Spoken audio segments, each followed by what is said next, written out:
irmãos, tudo bem? Mais um domingo aqui juntos, louvando. E a gente veio aqui numa configuração diferente da semana passada, mas que vocês já viram antes, né? E a gente veio para trazer mais duas músicas pra gente louvar juntos ao Senhor nesse momento. Vamos?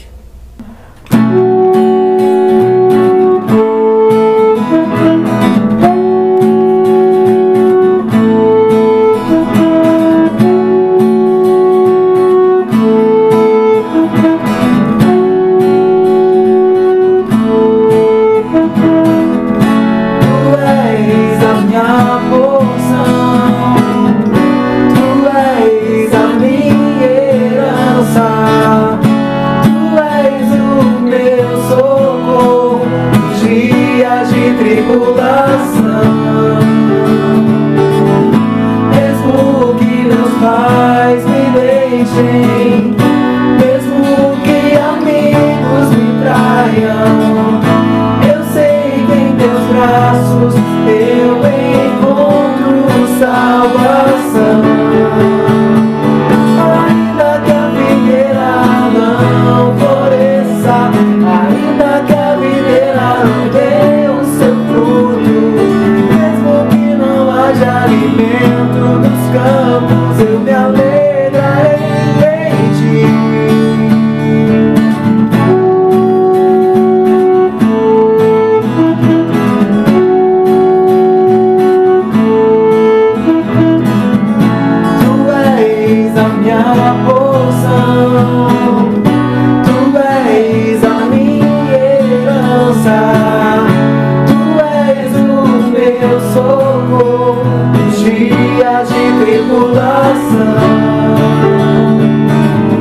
Mesmo que meus pais me deixem, mesmo que amigos me traiam, eu sei que em teus braços eu encontro salvação.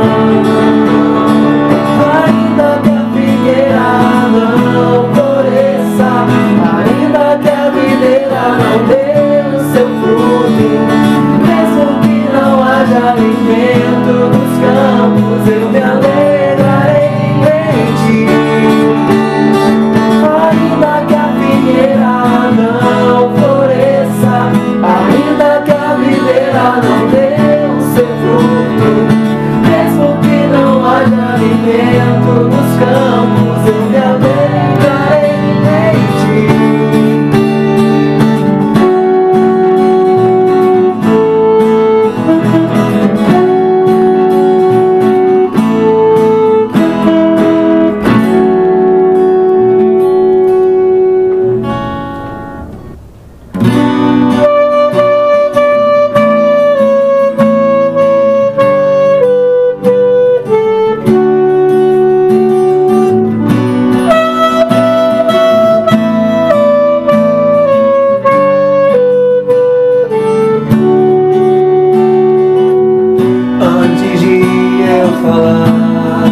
Tu cantava sobre mim. Tu tens sido tão, tão bom pra mim. Antes de eu respirar, sopraste tua vida em mim. Tu tens sido tão, tão bom pra mim.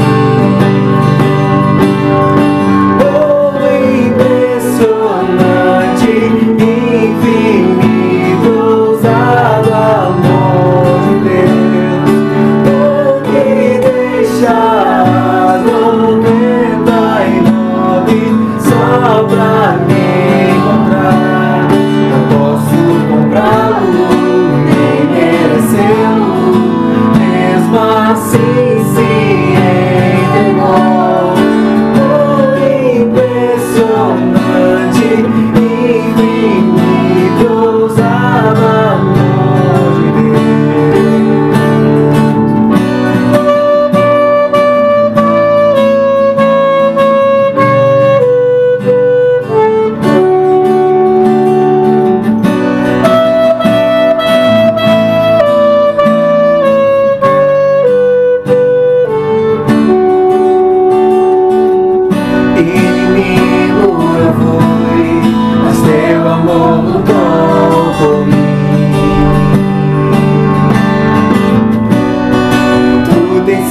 sido tão, tão bom pra mim.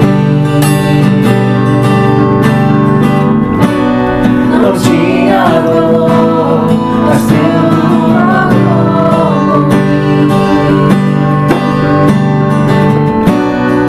Tudo tem sido tão, tão bom pra mim. Oh, impressionante, infinito, ousado amor de Deus. Oh, que deixas no vento enorme só pra me encontrar. Não posso comprá-lo, nem merecê-lo, mesmo assim se entregou. Oh, impressionante, infinito, ousado amor de Deus.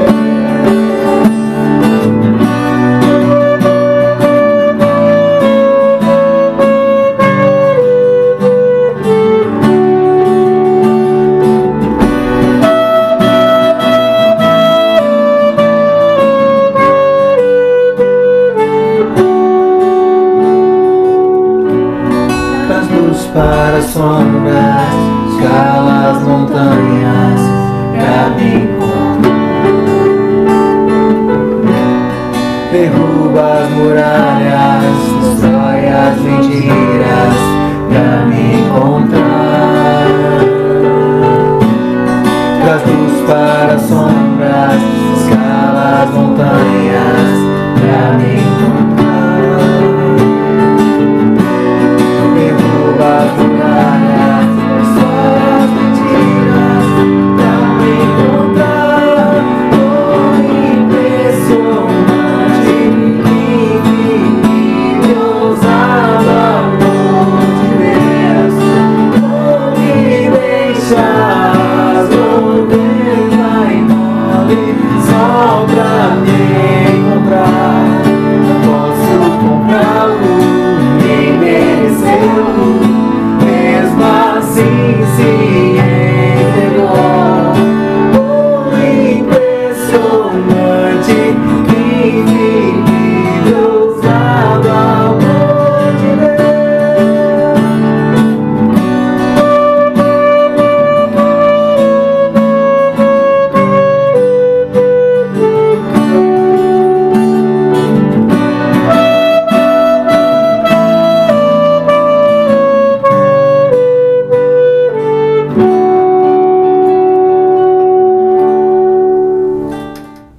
Então foi isso, meus irmãos. Muito bom ter vocês de novo aqui conosco, louvando e engrandecendo o nosso Senhor. Vocês fiquem com a palavra do pastor Rogério, com certeza vai ser muito abençoada. E um excelente final de domingo e uma boa semana. Beijo!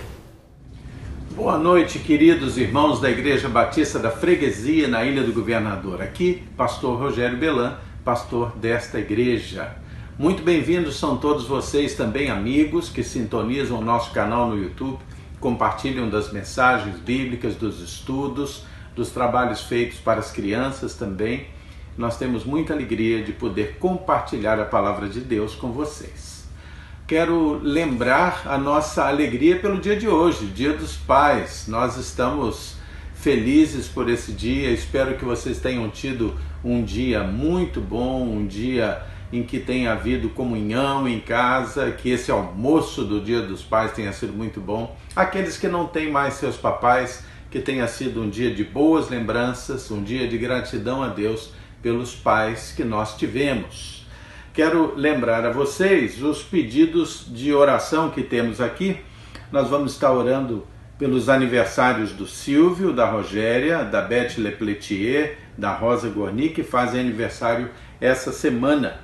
Vamos estar orando pelo Milton Bahia, pela sua saúde, ele pede orações. Vamos estar orando pela Ruth, que é tia da Ana Paula Bahia, orando pela saúde da Rejane, orando pela Ivana, filha da Edna Vieira, e por todas as famílias da nossa igreja. Vamos lembrar de estar orando também pelos profissionais de saúde, por aqueles que são mais vulneráveis. Vamos orar pelos missionários e pastores e pelos nossos governantes. Eu gostaria de lembrar algo ainda para vocês a importância de nós estarmos orando pelo nosso retorno às atividades conjuntas no templo.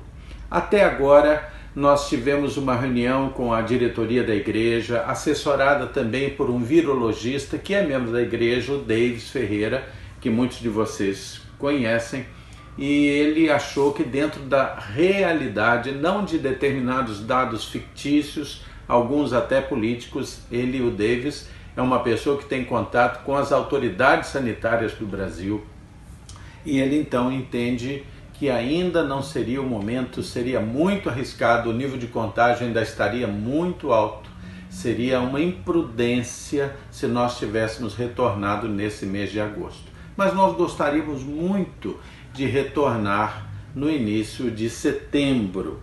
Então, nesse mês de agosto, com muita responsabilidade, pensando naqueles irmãos que são mais vulneráveis, tendo cuidado e amor pelo outro, nós decidimos que vamos nos preparar completamente para o retorno. Estamos comprando todos os materiais que são necessários para retornar, nós estamos adaptando as instalações da igreja, nós estamos também preparando os protocolos. Quero lembrar que quando nós voltarmos, pelo menos num período inicial, durante algum tempo, não sabemos quanto, nós teremos novos procedimentos. Temos que estar todos preparados para isso, todos nós. A gente diria, mas eu quero chegar, abraçar meu irmão, beijar meu irmão, eu também quero. Mas nós precisamos lembrar que quando eu faço isso, eu ponho em risco a minha vida e a vida do meu irmão, a quem eu amo. Eu abraço porque amo, mas ponho a vida dele em risco. Então nós precisamos estar nos conscientizando que teremos novos procedimentos. Nós vamos, durante esse mês, divulgar os procedimentos para você tomar conhecimento, para nós nos prepararmos e fazermos da melhor maneira possível. Mas estamos também querendo estar juntos, poder cultuar a Deus juntos. E eu peço a todos vocês que orem a Deus. Orem a Deus sobre esse retorno para que seja no momento certo, da maneira certa, com responsabilidade e praticando o amor ao nosso próximo, como a nós mesmos, ok? Vamos então agora orar, pedir a bênção de Deus sobre este culto desta noite. Vamos orar. Deus de amor, muito obrigado, Senhor, porque o Senhor é bom, o Senhor é misericordioso. Perdoa as nossas falhas, perdoa, Senhor, ajuda-nos a que sejamos pessoas melhores para te servir melhor. Eu peço perdão pelos meus pecados. Senhor Deus, abençoa e peço a tua unção sobre mim para trazer essa mensagem para o povo e que todos possam recebê-la, Senhor, também ungidos pelo teu Santo Espírito quanto à compreensão e discernimento da tua palavra. Tudo isso eu te peço e te agradeço em nome de Jesus. Amém. Queridos, vamos então pegar a nossa Bíblia. Alguns vão pegar um dos seus smartphones e ali certamente tem um aplicativo com a Bíblia Sagrada. E nós vamos hoje meditar numa mensagem que tem o título A Pão e Água. Já ouviram essa expressão? Fulano foi posto a pão e água. No imaginário popular, alguém estar a pão e água é ficar à míngua, né?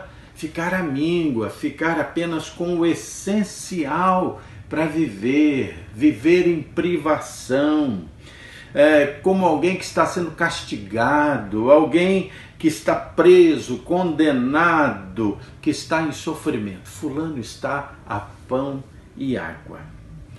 Eu consultei para preparar essa mensagem a orientação de um nutricionista chamado Vanderlei Marchiori, e ele diz que uma dieta de pão e água que uma pessoa estivesse submetida, essa dieta a pão e água faria com que essa pessoa gradativamente perdesse a sua força, perdesse a sua beleza, o seu viço estético dos cabelos, da pele, perderia o viço.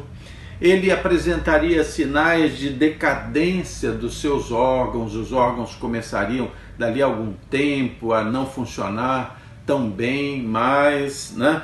Outra questão que aconteceria era um sentimento de cansaço, de anemia, uma baixa imunidade. Uma pessoa a uma dieta de pão e água começa a ter lapsos de raciocínio, ainda teria um sono muito grande e viria numa falência progressiva, longa dos seus órgãos, podendo, num extremo tempo a pão e água, ficar tão fraco que viesse a morrer. Isso seria estar a pão e água. O pão e a água têm um significado muito grande na história dos seres humanos, né? O pão é talvez uma das, se não, o alimento mais universal. Todas as culturas, todas as raças têm ali alguma forma de pão, é um alimento universal. A história do pão na raça humana, na civilização humana, ele remonta a mais de 6.000 anos atrás. 4.000 anos antes de Cristo, os egípcios já tinham receitas de pão, eles faziam pão. Em muitos povos, os salários eram pagos em pão. Havia trabalhadores que recebiam em pão. No povo de Deus, em Israel, as primeiras padarias aconteceram em Jerusalém e eles aprenderam a fazer o pão pelo contato que eles tiveram com os egípcios e ali trouxeram as suas receitas. Ali em Jerusalém, a antiga Jerusalém, no início da história ali do povo de Deus, havia uma rua inteira de padeiros, havia uma rua do pão, né? Há relatos nesse sentido. A própria cidade de Belém, que ficava ao sul, um pouquinho a sudeste, meio ao sul, meio a sudeste de Jerusalém, ao norte de Jerusalém, não, ao sul, ao sul de Jerusalém, a cidade de Belém era chamada de Casa do Pão. Quando o povo de Deus foi liberto do Egito, vocês lembram bem da história, eles faziam pão. E há um momento marcante em que eles são orientados a não colocar fermento no pão, fazer os conhecidos pães asmos, porque quando você põe fermento no pão, você tem que sovar o pão e deixar ali o pão descansar para o pão crescer. E como eles não tinham tempo para deixar o pão crescer, foi indicado que eles fizessem pães asmos, ou seja, pães sem fermento. Esses pães asmos são celebrados, são lembrados até hoje nas festas da Páscoa judaica. Muito bem. Com relação ao pão, temos esses relatos históricos. Com relação à água, a água, como todo mundo sabe, é a união de dois átomos de hidrogênio e um átomo de oxigênio, o famoso H2O. E sem dúvida que a água é a substância mais essencial para a nossa existência material, física. Na água nós nos banhamos, na água nós nos purificamos, na água nós nos refrescamos, nós nos hidratamos com a água, batizamos na água, né? Muitas curas se dão pela própria ingestão de uma quantidade expressiva de água. A água é essencial para a sobrevivência das pessoas. E a verdade é que não há vida neste mundo sem a presença de água. Um local que não tem absolutamente nenhuma água, certamente não vai comportar vida. Há registros históricos, os registros da história secular, que mostram que pessoas foram mantidas vivas durante muito tempo, anos a fio, à base de pão e água. Embora essas pessoas fossem se enfraquecendo até um ponto de praticamente morte, muitas pessoas esquálidas, completamente enfraquecidas, desfalecidas, foram mantidas vivas a pão e água. Mas quando elas eram mantidas assim, elas na realidade apenas duravam, mas não estavam vivendo uma vida intensa, uma vida efetiva. Lembra do seguinte: você foi criado por Deus. Você é criação de Deus.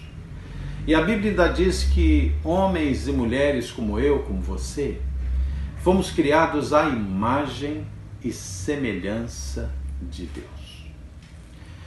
E nós não fomos criados para que vivêssemos a pão e água materiais. Porque se nós só nos alimentássemos de pão e água, teríamos uma vida miserável. Apenas duraríamos, mas não viveríamos intensamente. E viveríamos apenas por um tempo determinado.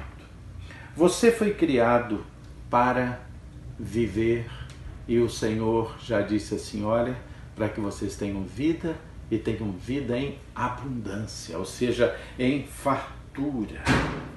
Quando os homens jogam todas as suas energias, todas as suas esperanças, todos os seus sonhos, todos os seus planos nas coisas materiais, nos átomos, nas moléculas, na matéria, nas coisas que ele podem tocar, comer, beber. Quando as pessoas colocam todas as suas esperanças aí, é como se elas estivessem admitindo que não têm uma alma eterna e que lhes basta durar. Elas esquecem que têm uma necessidade espiritual. E eu quero dizer uma coisa para você que está me ouvindo. Eu sei que você luta pela sua vida. Você luta pela sua sobrevivência material. Sei disso. Sei que alguns perderam seus empregos. Sei que alguns estão com medo de perder os seus empregos, de poder comprar o seu pão de cada dia, de poder pagar a sua conta d'água a cada dia. E claro que nós precisamos de pão e água, mas eu quero dizer uma coisa para você. Não vivemos pela acumulação dos bens materiais, sejam quais forem. Nós temos perspectivas muito maiores. Há pessoas que vivem completamente entregues à acumulação de bens materiais. Fazem disso a grande meta da sua vida. Há uns programas na TV a cabo, acredito que você já tenha visto, há um programa chamado Acumuladores. Pessoas que têm mania de acumular em quantidade as coisas nas suas casas. Há acumuladores de tecidos, há acumuladores de carros, há acumuladores de lixo, há acumuladores de animais.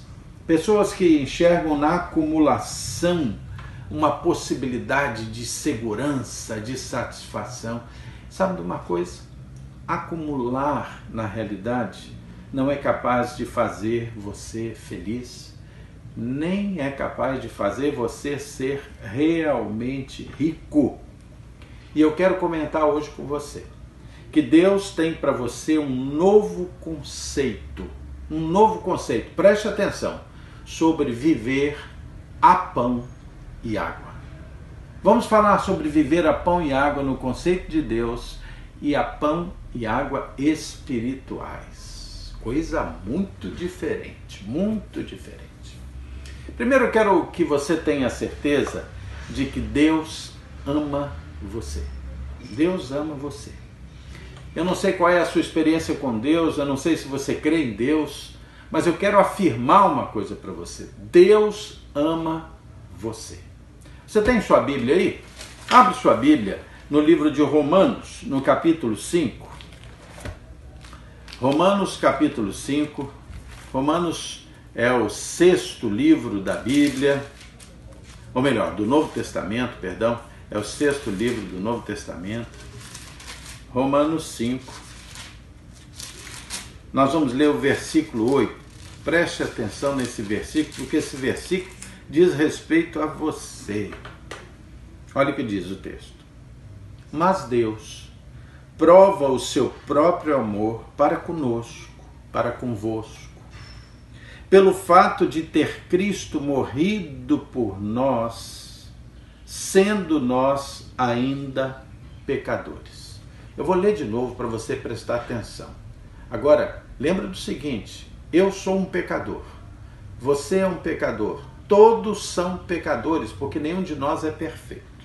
E a Bíblia diz assim: Deus prova o seu próprio amor para com vocês, pelo fato de ter Cristo morrido por nós, sendo nós ainda pecadores.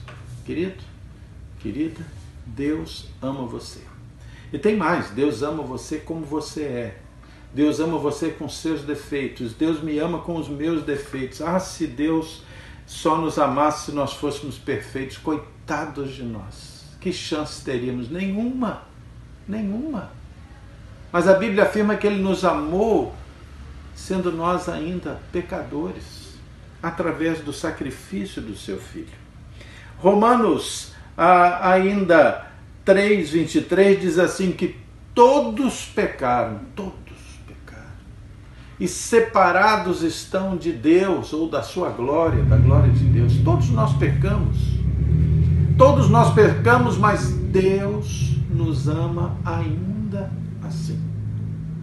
Romanos 6:23 vai dizer que o salário do pecado é a morte. Todos nós somos pecadores, e o fato de sermos pecadores nos garante a morte eterna, perdição eterna da nossa alma. Mas Deus nos amou primeiro, mas Deus prova o seu próprio amor para conosco, pelo fato de ter Cristo morrido por nós, sendo nós ainda pecadores. Nada impede que Deus ame você.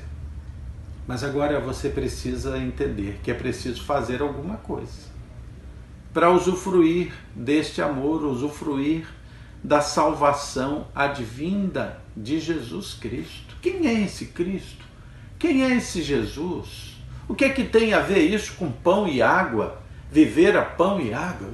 Que negócio é esse, pastor? Ok, vamos seguindo e vamos ver agora qual é a importância do pão espiritual, segundo a Bíblia, a palavra de Deus. Abra aí sua Bíblia em João 6.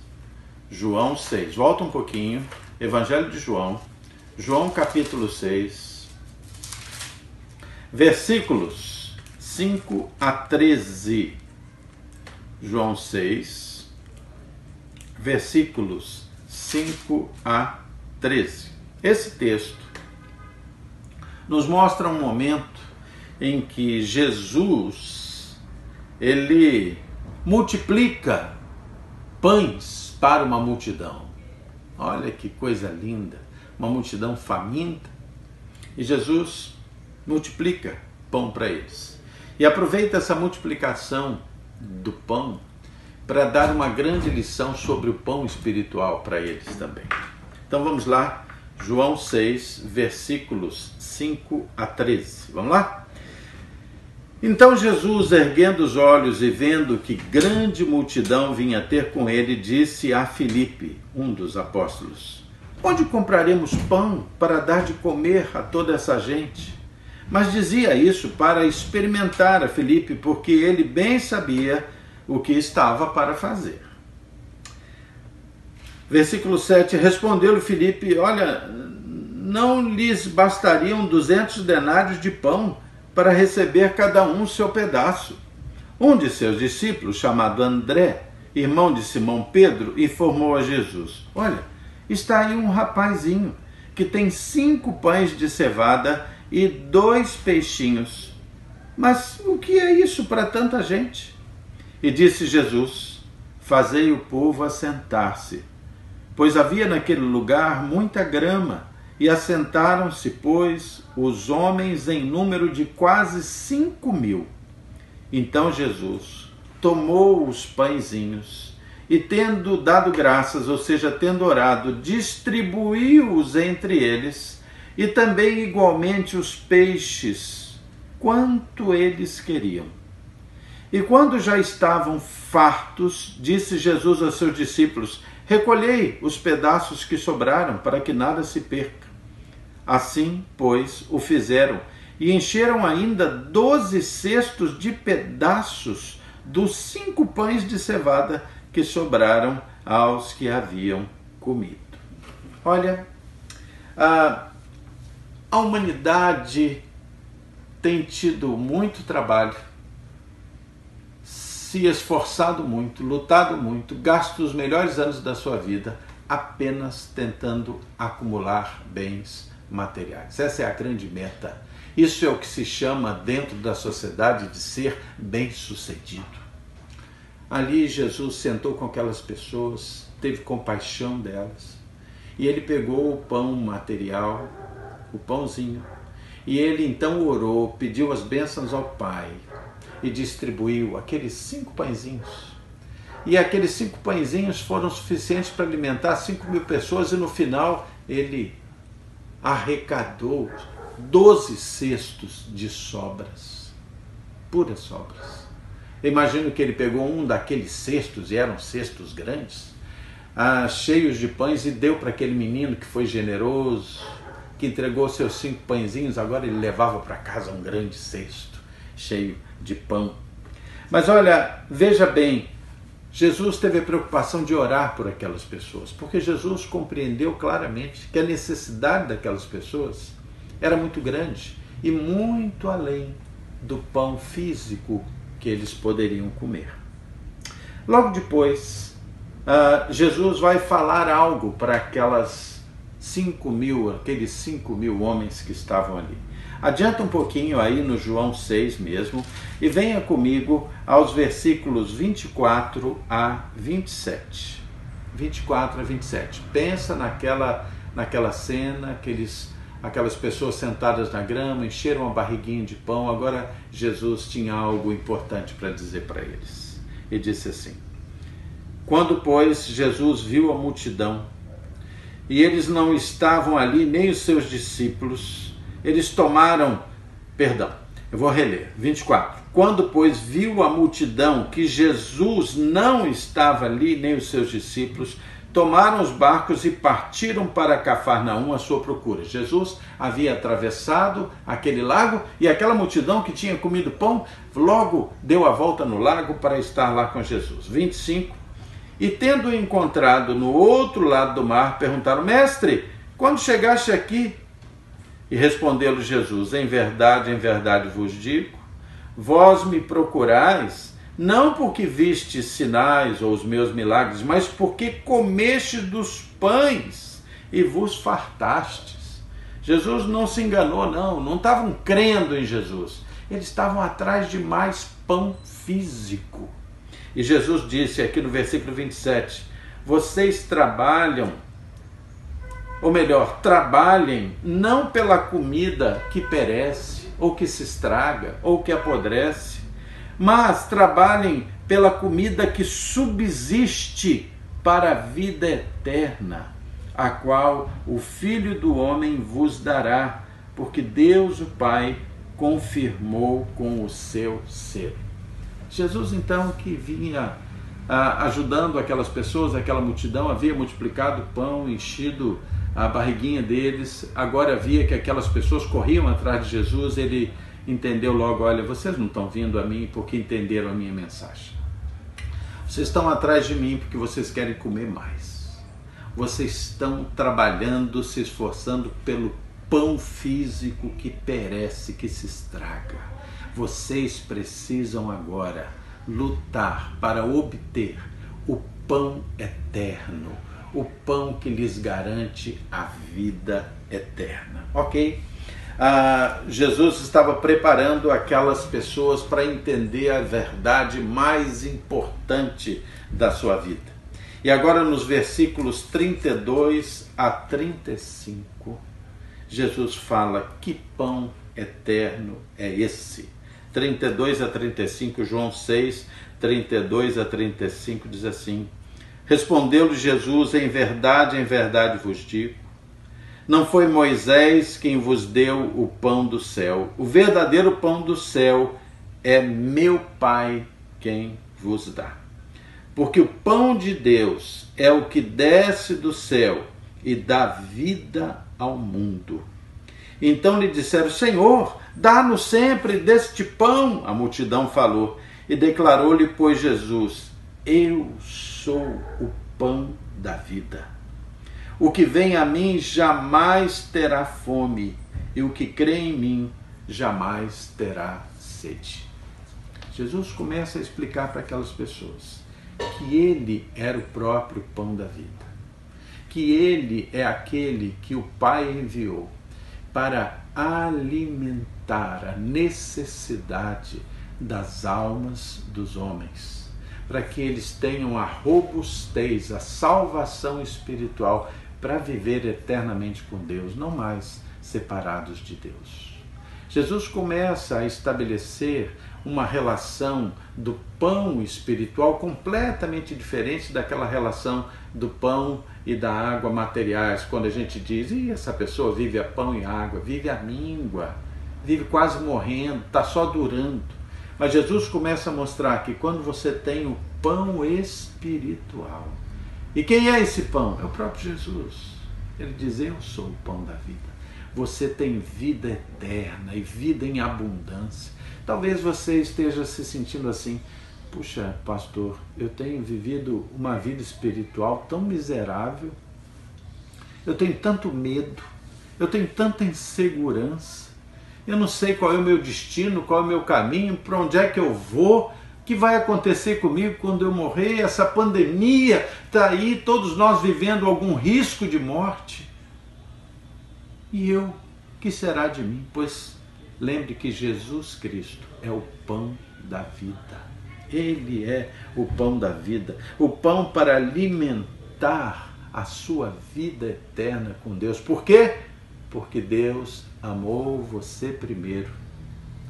Ainda pecador, Ele te ama e te amou e te amará. Muito bem, mas nós falamos sobre Jesus, o pão da vida, mas nós estamos falando de pão e água. E a água agora? E a água?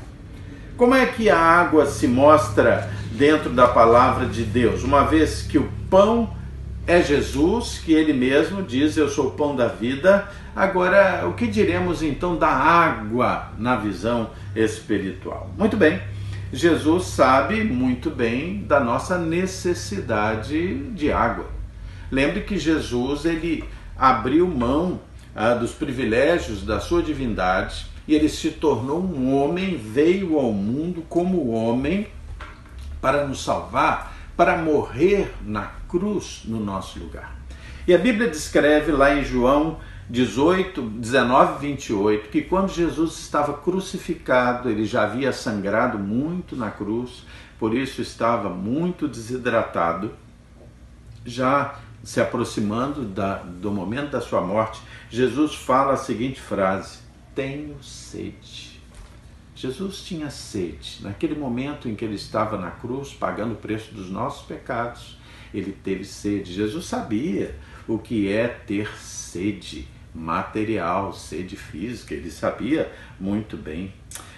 Em João 4, 6 e 7, eu vou convidar você a ir comigo até esse texto, João 4, 6 e 7, nós temos uma outra expressão quando Jesus vai se encontrar com a mulher samaritana. É um texto conhecidíssimo em que Jesus vai passar por uma terra, a terra de Samaria, em que as pessoas não gostavam muito dos judeus, mas Jesus disse, eu tenho que passar por ali, porque ele sabia que ia ter encontro com uma determinada mulher que precisava da salvação de Jesus. Jesus se senta à beira de um poço com essa mulher, conversa com ela e se revela a ela como sendo aquele que é o Salvador, o Messias. Mas veja o que está escrito aí em João 4, 6 e 7, Jesus já ali ao lado daquela fonte, e o texto diz assim, estava ali a fonte de Jacó, cansado da viagem, Jesus cansado. Assentara-se Jesus junto à fonte, por volta da hora sexta, ou seja, meio-dia, sol quente. Versículo 7 diz que nisto veio uma mulher samaritana tirar água, e disse a ela Jesus, dá-me de beber. Jesus sabia o que era sede.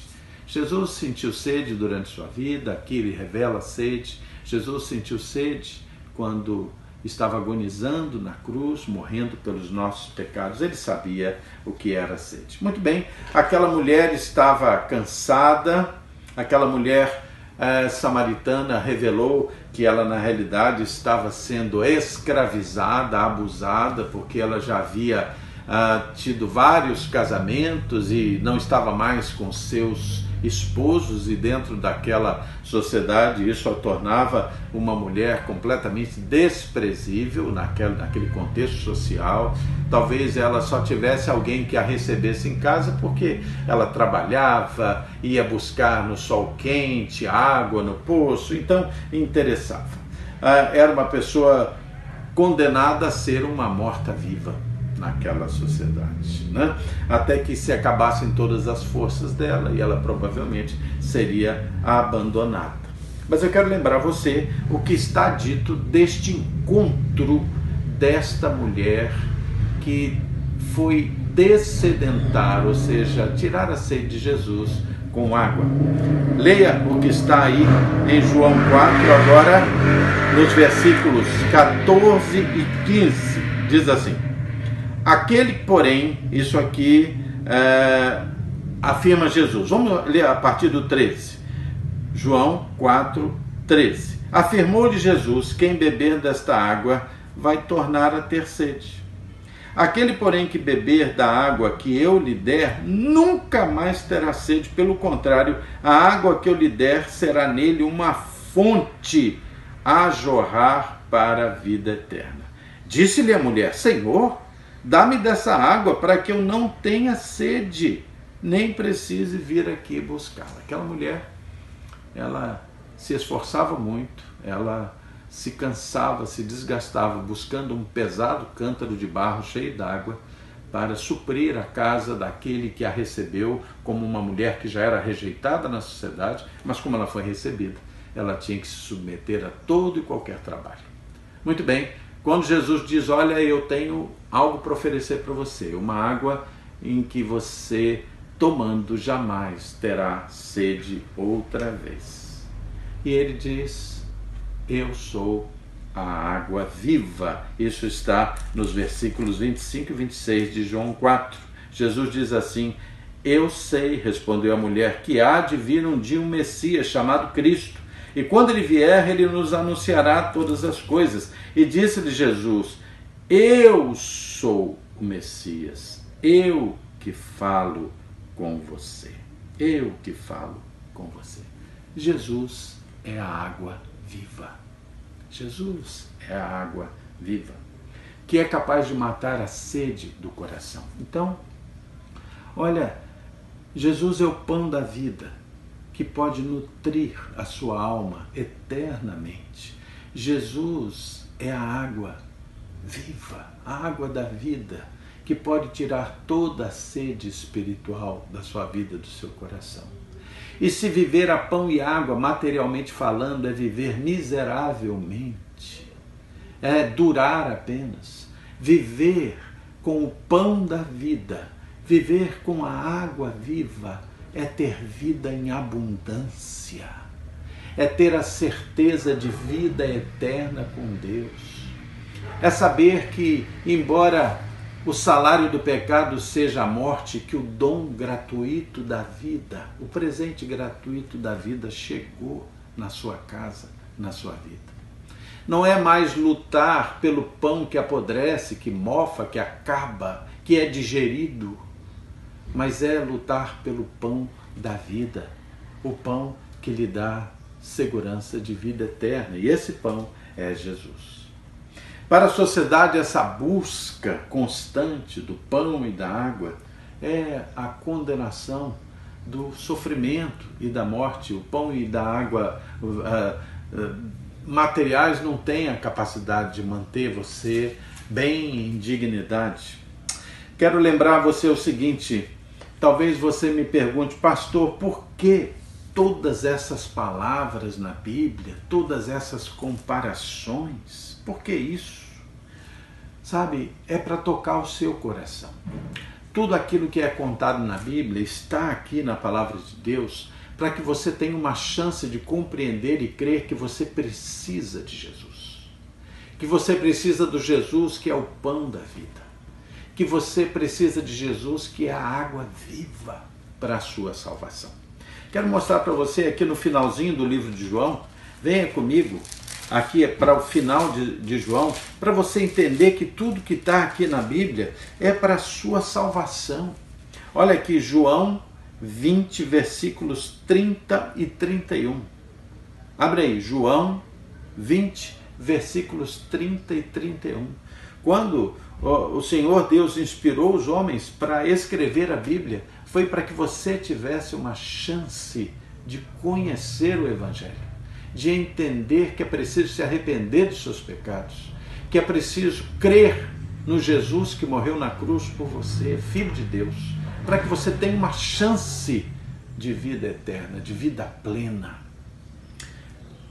Veja aí, João 20, versículos 30 e 31, que diz assim: na verdade, fez Jesus diante dos discípulos muitos outros milagres ou sinais que não estão ainda escritos nesse livro. Estes, porém, todos estes sinais, tudo que aqui foi colocado, foram registrados para que creiais que Jesus é o Cristo, o Filho de Deus, e para que, crendo, você tenha vida eterna em seu nome.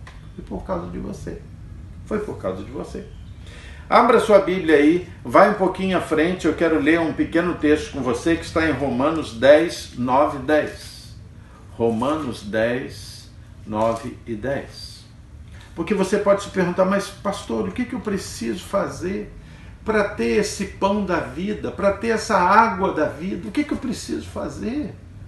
Eu creio que Jesus é o pão da vida. Eu creio que Jesus é a água viva e que Ele pode suprir a minha necessidade, me salvar. Ele pode me fazer ter uma vida plena com Ele eternamente. Mesmo quando eu morrer, eu estarei com Deus no céu.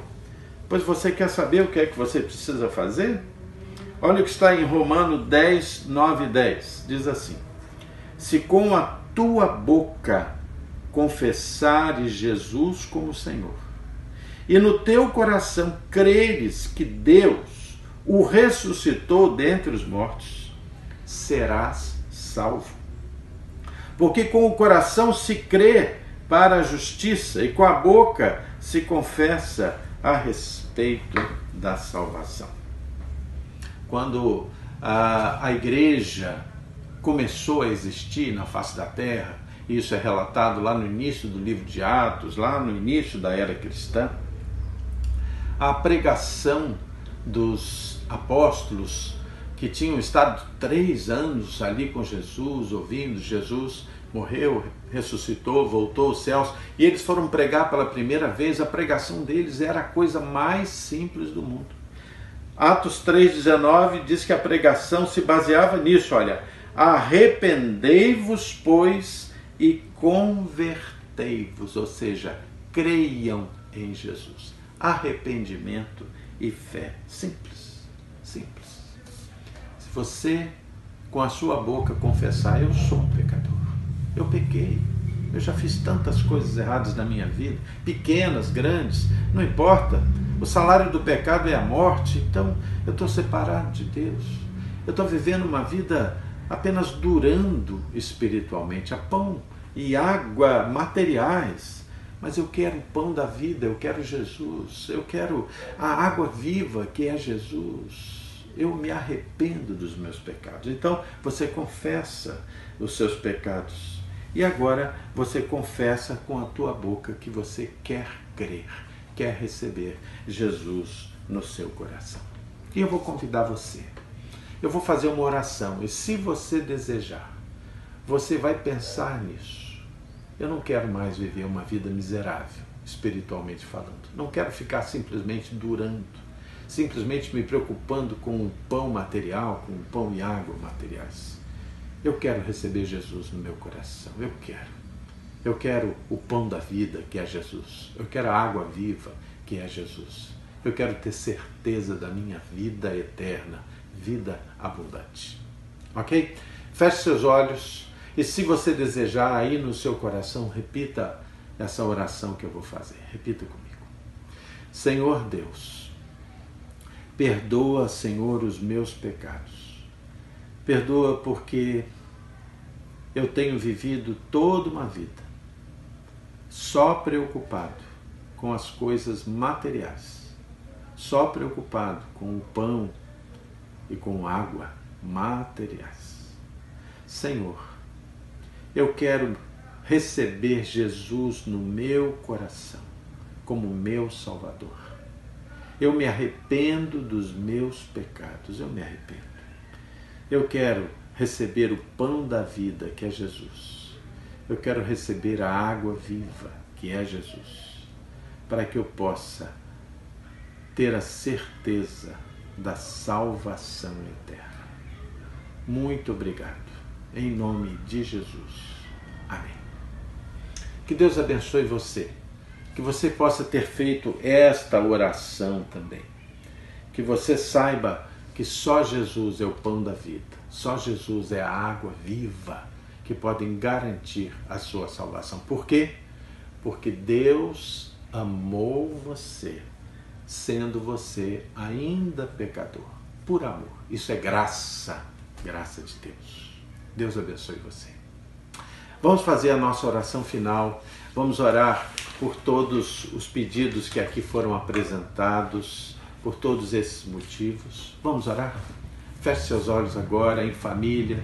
Peguem as mãos uns dos outros aí, se possível. Né? Vamos estar juntinhos, vamos fechar nossos olhos, vamos orar. Meu Deus querido, muito obrigado por essa noite, Senhor, pelas tuas bênçãos. Obrigado pelo Dia dos Pais, em que nós podemos ter boas memórias, boas lembranças, podemos honrar um pouco mais os nossos pais. Muito obrigado.